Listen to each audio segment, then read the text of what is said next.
ನಾವು ಆ ಮಾತು ಹೇಳಿದೀವ? ಅನ್ಯಾಯ ಮಾಡಿದ್ದೀರಿ ನೀವು, ಇದು ಸರಿಪಡಿಸಿ. ಆಮೇಲೆ ಹಣಕಾಸಿನ ಆಯೋಗದ ವರದಿ ಇದೆಯಲ್ಲ, ಅದು ಶಿಫಾರಸು ಅಷ್ಟೇ. It's not mandatory. It's not mandatory. It is not mandatory. ಒಪ್ಕೊಳ್ಳೇಬೇಕು ಅಂತೇನಿಲ್ಲ. ಇವರು ಹೇಳ್ತಾ ಇದ್ದಾರಲ್ಲ, ಮೋದಿ ಇದ್ದಾರ, ಮೋದಿ ಬಿಟ್ರಿ ಏನಿಲ್ಲ, ನಿಮಗೆ ನಿಮ್ ಶಕ್ತಿ ಏನಿಲ್ಲ, ನಿಮ್ ಶಕ್ತಿ ಏನೂ ಇಲ್ಲ.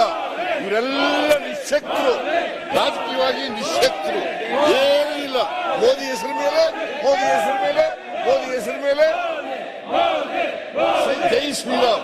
ನಾವು ಹೇಳ್ತಾ ಇದ್ದು ಜೈ ಸೀತಾರಾಮ್, ಜೈ ಸೀತಾರಾಮ್, ಜೈ ಶ್ರೀರಾಮ್ ಅಲ್ಲ, ಜೈ ಸೀತಾರಾಮ್. ಇವರು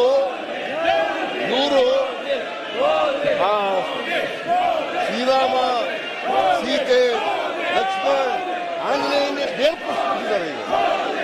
ಯಾಕಂತಂದ್ರೆ ಅದೇ ಇವರು ಸಮಾಜ ಹೊಡಿತಕ್ಕಂಥ ಕೆಲಸ. ಇವರು ಅದನ್ನು ತಿಳ್ಕೋಬೇಕಾಗ್ತದೆ. ಮಾನ್ಯ ಅಧ್ಯಕ್ಷರೇ, ನಾವು ಕರ್ನಾಟಕದಲ್ಲಿ ಹೆಚ್ಚು ತೆರಿಗೆ ಕೊಡ್ತ, ನಮ್ಮ ಸ್ವಂತ ತೆರಿಗೆ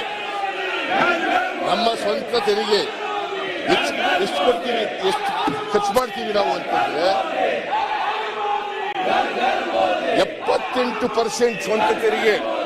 ನಮಗೆ ಕೇಂದ್ರದಿಂದ ಬರ್ತಕ್ಕಂಥದ್ದು 22% ತೆರಿಗೆ ಪಾಲು. ಮತ್ತು ಕೇಂದ್ರ ಸರ್ಕಾರ, ಕೇಂದ್ರ ಪುರಸ್ಕೃತ ಯೋಜನೆಗಳಿಂದ ನಾವು ಬರ್ತಕ್ಕಂಥ ಒಟ್ಟು 22% ಮಾತ್ರ. 78% ಕರ್ನಾಟಕದ ಸ್ವಂತ ತೆರಿಗೆಗಳು.